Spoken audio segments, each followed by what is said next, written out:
Declaro aberto os trabalhos da segunda sessão da primeira reunião do Tribunal de Júri da Comarca de Campo Grande no ano de 2011. Vai ser submetido a julgamento o réu Kleber Silva Machado, que está sendo acusado de homicídio doloso por ter estrupado, agredido e asfixiado a vítima, causando-lhe a morte. Determina ao senhor porteiro dos tribunais que aprogoe as testemunhas, colocando-as em salas separadas da acusação e da de defesa. Determina a senhora escrivã que realize a chamada dos jurados sorteados. Afonso Soares, Amanda Amarante. Também não poderão servir os jurados que tiverem parentesco com o juiz Gabriel Teixeira, com a promotora Luana Del Monde, com as advogadas Aline Louise Borsato Pereira e Ana Paula Garcia Vieira. Que uma vez sorteados não poderão comunicar-se com os outros e nem manifestar sua opinião, caso aconteça a pena de exclusão do conselho e a multa de 1 a 10 salários mínimos. A defesa e a acusação poderão recusar cada qual imotivadamente até 3 jurados. Procederemos agora ao sorteio do jurado. Afonso Soares, as partes estão de acordo? Não, obrigada. Muito obrigado pela sua presença. Sandra Herrerias Barbosa, as partes? Maria Machado, as partes estão de acordo? Não, obrigada pela presença. Camila Teodoro, as partes estão de acordo? Obrigado pela presença. Sebastião Gabriel, em nome da lei, concedo-vos a examinar com imparcialidade esta causa e a proferir vossa decisão de acordo com a vossa consciência e com os ditames da justiça. Amanda Amarante, Ana Maria Lacerda, Felipe Sauro, Lucas Viana Ricardo, Pedro Nascimento, Sandra Herrerias Barbosa, Sebastião Gabriel. Os jurados não sorteados estão dispensados com os nossos agradecimentos. O senhor Kleber Machado, o senhor não é obrigado a dizer a verdade e nem responder as perguntas. Você já se envolveu com outros processos? Não, senhor. Conhecia a vítima? Sim, senhor.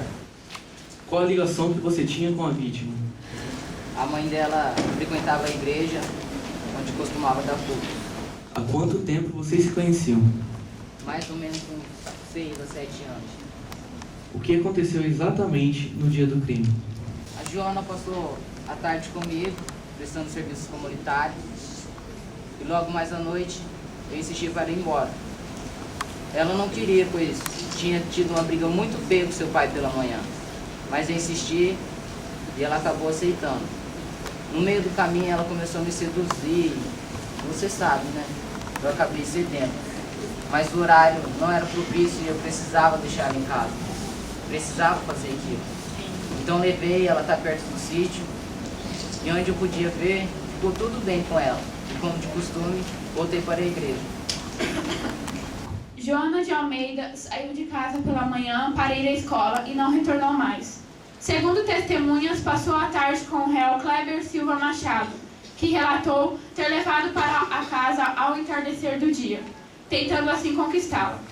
A vítima, resistindo, saiu do carro, mas assim foi puxada novamente. Ele andou mais um pouco e dentro do próprio veículo abusou sexualmente e asfixiou a mesma. Depois de morta, cortou os mamilos de seu seio, fazendo com que todos ficassem aterrorizados, jogando-a em um matagal posteriormente. Após o corpo ter sido encontrado, a perícia constatou a presença de sangue no carro de Kleber Silva Machado, o principal acusado. Supostamente, quando a vítima tentou fugir do carro, ele a agrediu com um soco no rosto, fazendo assim que o nariz sangrasse, deixando rastros de sangue. E após o laudo da perícia, foi constatado que o sangue encontrado era realmente da vítima. Bom, é dada a palavra à promotoria.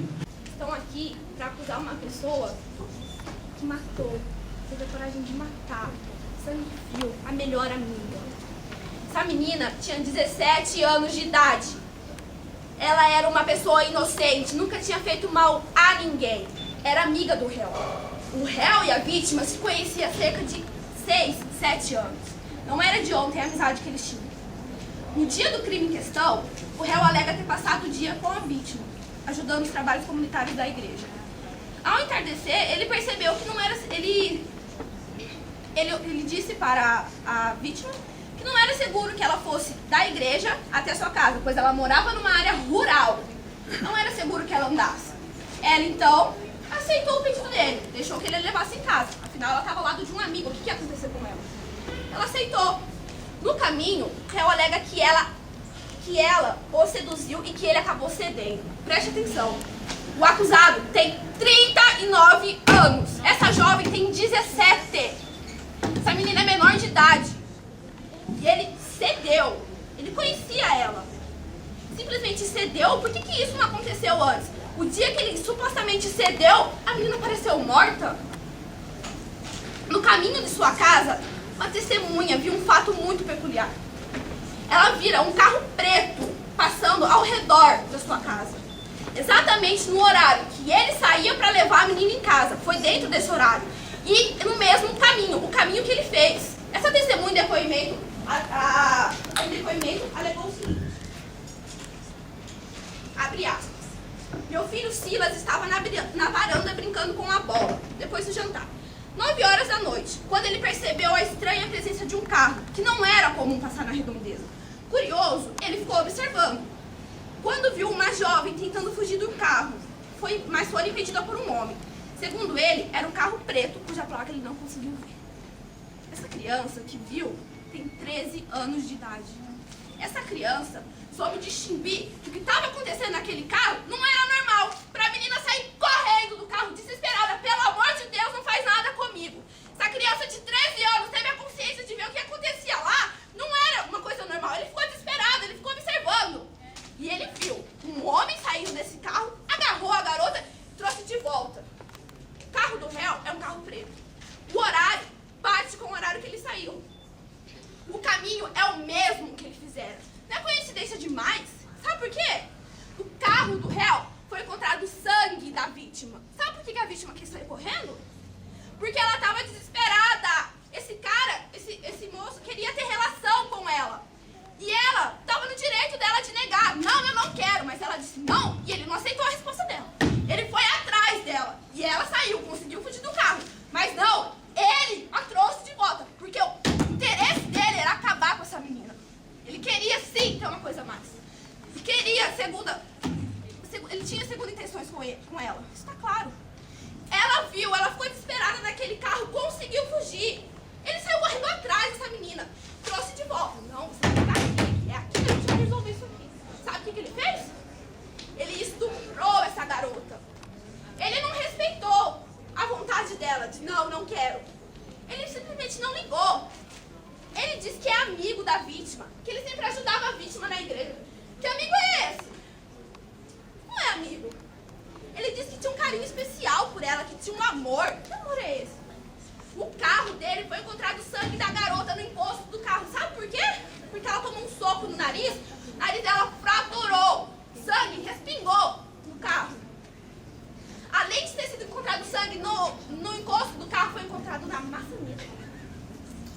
Porque não satisfeito em estuprar e em bater nessa garota, ele a arrastou para o matagal. E lá, ele continuou o serviço dele. Ele estuprou violentamente essa menina de modo que causasse uma hemorragia interna. Isso não é brincadeira, isso é coisa séria. Mesmo que ela tivesse cedido, que ela tivesse seduzido para ele. Por que ia terminar em sangue? Por que ia terminar em hemorragia? Hemorragia não é brincadeira. Mas ele não estava satisfeito. Sabe por quê? Porque ele sabia que o pai da vítima era alcoólatra. Ele ficou com medo, ele foi covarde. E asfixiou essa garota. E resolveu dar um fim nela. Asfixiou a garota. Bateu. Não satisfeito por a futilidade. Ele arrancou os amigos dessa garota. Essa garota, o fim dela, foi estirada ao chão como um animal qualquer, como um saco de lixo. O Senhor alega que dava amor, que dava conselho, que tinha um carinho especial por ela. Que amor é esse? Eu não conheço esse amor, desconheço. Amor pra mim, amor é você querer ajudar a pessoa. É se você tivesse o poder, tirar todo o sofrimento que está acontecendo e transportar pra você, para que essa pessoa não sofra. Uma criança de 13 anos de idade distinguiu o que estava acontecendo naquele carro não era normal. E ele alega que ela seduziu. Pelo amor de Deus, ele tem 39 anos, essa menina é menor de idade. Ele amigo, ele acima de ser amigo e um homem, ele é pastor. E ele não respeitou ela ter 17 anos de idade, mesmo que ela tivesse o seduzido. Olhe bem pro corpo dessa menina. Olhe o mamilo dessa garota.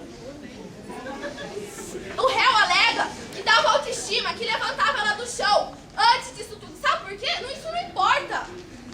Não importa quantas vezes ele ajudou ela. Não importa quantas vezes ele deu palavra de apoio. Porque o fim dessa menina foi estirada ao chão como um lixo. E ainda por cima, a autoestima dela terminou sem os mamilos. Que autoestima é essa? Que humano é esse? Isso é desumano, isso é inadmissível. A perícia concluiu que tinha sangue no carro dele. O sangue foi andando até lá? Tinha sangue porque ele bateu nessa garota. Que amigo é esse? Ele alega ser amigo, o bonzinho.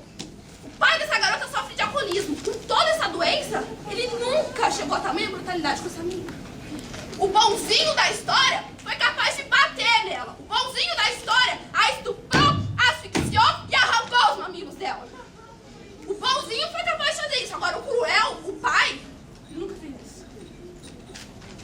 Eu não estou aqui para fazer a justiça que a família acha que tem que ser feita, muito menos para ficar postulando em nome de Deus. Eu entendo que cada religião é santa, como cada moral é pessoal e deve ser respeitada. Se nós estamos aqui hoje, é porque esse homem matou essa menina. Senhores, trabalhadores que andam dentro da lei. Isso é o que vai acontecer se esse moço não for culpado hoje. Ele vai ter as mesmas oportunidades que você. Quem garante que esse senhor não vai fazer isso com o filho de alguém que está aqui? Ele fez com uma garota que se dizia amigo, que conhecia há 7 anos. Podia ser qualquer um desse lugar. Ele não tem amor, ele não tem coração. Foi capaz de matar uma jovem de 17 anos de idade. Ele sabia o quanto essa menina sofria na casa dela. É dada a palavra à defensoria. Vossa Excelência também terá 10 minutos para a defesa. Bom dia, cumprimento a todos, a Vossa Excelência, doutora Joana, ao júri e a todos presentes aqui no plenário. Estamos aqui para cometer justiça no caso de Joana de Almeida. E minha família? Como que fica a justiça da Por minha favor, filha? sem manifestação no plenário, por favor. O senhor será retirado. Para cometer justiça no caso Joana de Almeida. Este homem, Kleber Silva Machado, está sendo acusado de agredir, asfixiar e abusar da jovem. Mas esqueceram de relatar que este homem foi quem tantas inúmeras vezes levantou a garota. Quando ela chegou com a moral no chão, se sentindo a pior pessoa do mundo, chorando, com o rosto inchado, pensando em se drogar, se prostituir, até mesmo se matar. Ele impediu. Por que ele mataria a jovem se ele amava tanto? Não seria mais fácil ele só incentivar? Não, faz isso. Faz a coisa errada. Continue, vai, se drogue, se mate. Não. O amor que ele tinha por ela impediu. Ele não deixou que ela fizesse isso. Inúmeras vezes ela chegou desolada. Meu pai me agrediu, socorro. Ele a levantou. Com autoestima, pior que de um... Olha, pior que de um mendigo, se sentindo a pior pessoa do mundo. Ele a levantou. O que a garota sofria em casa, pelo que chama de pai, não era. Ela morava em uma área rural. A distância de uma casa para outra é grande. Os vizinhos ouviam ela gritando. De quantas vezes ela foi impedir que ele agredisse a sua própria mãe. E ela levou também. No dia do crime pela manhã, ela e o pai brigaram feio. E a garota não gostaria de voltar para casa. Ela não queria olhar para a cara do homem que ela chamava de pai. E este homem a aconselhou a voltar para casa. Ele desfaz as pazes. Ele é seu pai. Ele te ama. Isso aconteceu com a garota. Ele saiu de casa gritando: essa garota vai pagar caro pelo que ela fez. Você sabe o que ela fez? Não foi trabalhar um dia. Ela ficava de sol a sol na roça. A garota era jovem. Ela pensava em fazer curso, em ser uma pessoa melhor, uma pessoa de alta classe. Era fodida. Trabalhava, fazia sol, fazia chuva. Ela estava trabalhando com o pai. A acusação alega ter sangue dentro do carro da jovem. Dentro do carro deste homem. Só vocês esqueceram, não, acho que não foi relatado, desculpa, que eles tiveram uma relação sexual dentro do carro. A jovem seduziu o meu cliente. Eles tiveram uma relação sexual. Há toques quando se há uma relação sexual. Há toques. Quem garante que a garota não era virgem? Quem garante que aquele sangue não era disso? Foi encontrado vestígios de pele na unha da garota deste homem. Só. Quem garante que o vestígio de pele não foi um momento em que o casal se empolgou? Quem garante? Sem manifestação, por favor. O depoimento de uma criança de 13 anos alega ter visto um carro preto e uma garota tentando fugir. Apesar da pouca idade, quantos carros pretos existem nessa cidade? Não é um, não é dois, não. São diversos carros. À noite, sem iluminação, um carro cinza parece preto. Um carro verde parece preto. Um carro azul também parece preto. Isso não prova que o meu cliente estava naquele local, aquela hora, e a garota tentou fugir do carro. Isso não prova. Ele tratava essa garota como se fosse uma princesa. Por que ela tentaria fugir do carro?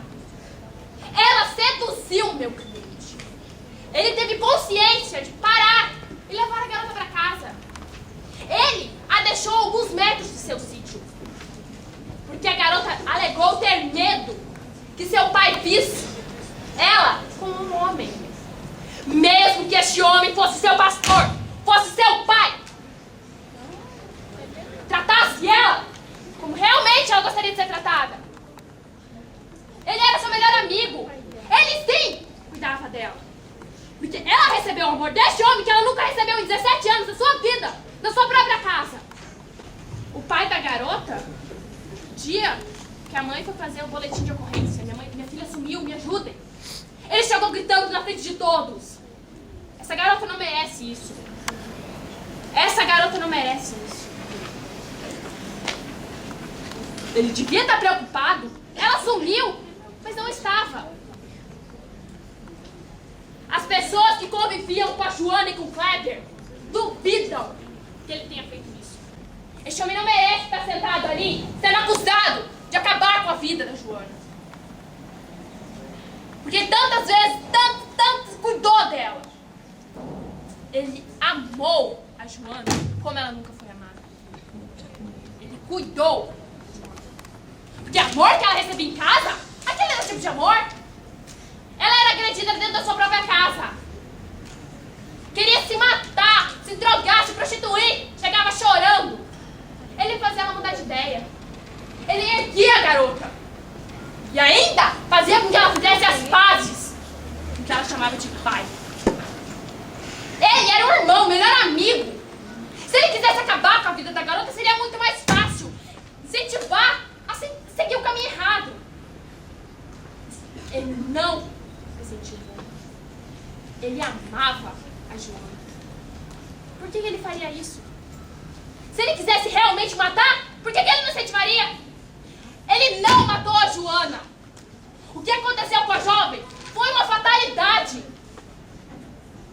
Quem garante que foi esse homem? Uma criança de 13 anos que viu um carro preto passando. Uma criança de 13 anos. Em sã consciência, é incomum passar um carro ali. Quem garante que não foi um momento de... Um carro! Uma criança, ela vivia isolado. Quem garante que essa criança não inventou isso? Uma senhora? 65 anos? Não. O depoimento desse garoto pode muito bem ser mentira. O carro preto, uma jovem saiu correndo. Por que ela sairia correndo? Isso não prova que era Joana que estava no carro do meu cliente. Eu entrego na mão dos senhores, neste momento, o futuro do homem que tanto amou, que cuidou, que fez papel de irmão na vida dela, que inúmeras vezes ajudou a levantar, se regenerar, a viver. Foi ele que incentivou a garota a viver. Eu entrego no momento, neste momento, na mão de vocês, o futuro deste homem. Um homem bom. Um homem de bom coração. Que não ajudou somente a Joana, mas milhares de pessoas. Milhares de pessoas este homem ajudou. Retorno a palavra para Vossa Excelência e agradeço a todos.